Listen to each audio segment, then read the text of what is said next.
Hi, my name's Vicky and welcome to Grimsby FM. We have the latest news stories for you today. The stories today vary from a man wanting to take revenge on a former employee, a car crash in Louth, a woman not taking her child to school, and a group of teenage politics who are hopeful to launch campaigns for Lincolnshire Youth Parliament election. I have Keely with me today to tell you more about these news stories. Earlier this year, a man named Dean Millington took revenge on his former employee with a cauliflower machete in Spilsby, Lincolnshire, scaring the former employee and his wife by shouting at them asking for money. The victim was pushed down to the floor and punched in the face. Whilst his wife was being strangled, Dean has now been taken into prison for 11 years. Our second story of the day is a car crash which happened in Louth on the 7th of December amongst the A16 between a family and a single woman. The family driver, Martin Sockle, said he felt his car go out of control, but he tried to steer as well as he could. He had his wife and two children in the car, one being 9 months old and the other 2.5, which they were all very lucky to survive. The single woman has been left unknown but was driving a black Volkswagen and was taken to hospital.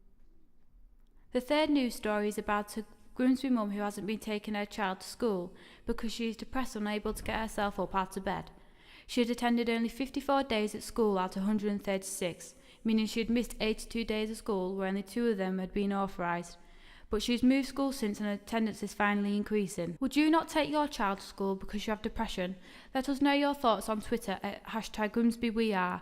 Also, earlier on this week we interviewed mothers and asked them questions which you can listen to now. What do you think of the mother who hasn't taken her child to school because of depression? Disgraceful!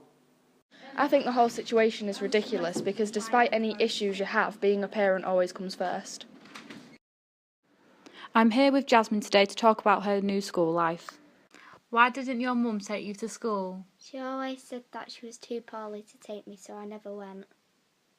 What did you do then whilst being at home? I used to just sit and watch TV and sometimes do my homework if I was at school.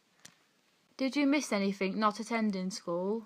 Yeah, I missed my friends, some of the teachers, and my dance lessons. Are you glad to have moved school and that your attendance for school is increasing? Yes, I'm glad. I have met lots of people and everyone is really nice. I am happy that my attendance is increasing, so I'll get good grades. Did you help your mum out at home? Yeah, I helped her clean a lot.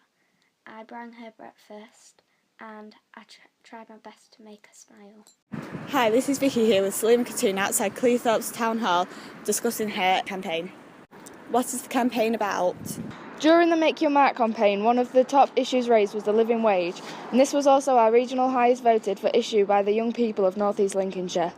Currently, the minimum wage is £3.79 for under 18s, £5.13 for the age range of 18 to 20 and £6.50 for the over 21s. But how can anyone have a decent standard of living from such a low amount of pay? All we are asking for is the living wage, which is currently set at £7.85 or £9.15 in London, and this is in order to make sure that the average worker has enough food, warmth and shelter to be able to live comfortably. The government are currently dictating what the minimum wage is for us, but why are we letting people who don't earn minimum wage have control over the amount of money that we earn while putting in the same amount of effort as someone who may be older than us but doing the exactly same job? Now, this is the definition of inequality. Businesses say that they disagree with the living wage in principle because they do not believe that a young person needs that much money because they live at home. However, it cannot just be assumed that a young person lives at home, as many do live independently and need a decent standard of living. Surely if they are doing the same job, their adult counterparts should not matter anyway. The general statement given by businesses is that they cannot afford to give their employees a living wage. However, if your workers are being paid more money, this will lead to having a more motivated workforce and workers will stay with the company for much longer. If you are capable and have the right qualifications for the job, why should it matter what date we were born? So let us know what you think to these comments on Twitter at #GrimsbyWeAre, and we will mention them later on in the day. I'll bring you back to Keely to let you know all about the weather forecast for the week, which sounds good. Thanks, Vicky. So I have the weather forecast for the week, which seems to be looking good for us in the North East Lincolnshire. As we've had a cold Christmas, the temperatures will be slowly rising up to bring us into spring, with temperatures up to 13 degrees. So before we know it, we'll be wearing our bikinis at the beach. This is everything from us at Grimsby FM. We will be back at 12 o'clock to keep you up to date. You must say that, thanks.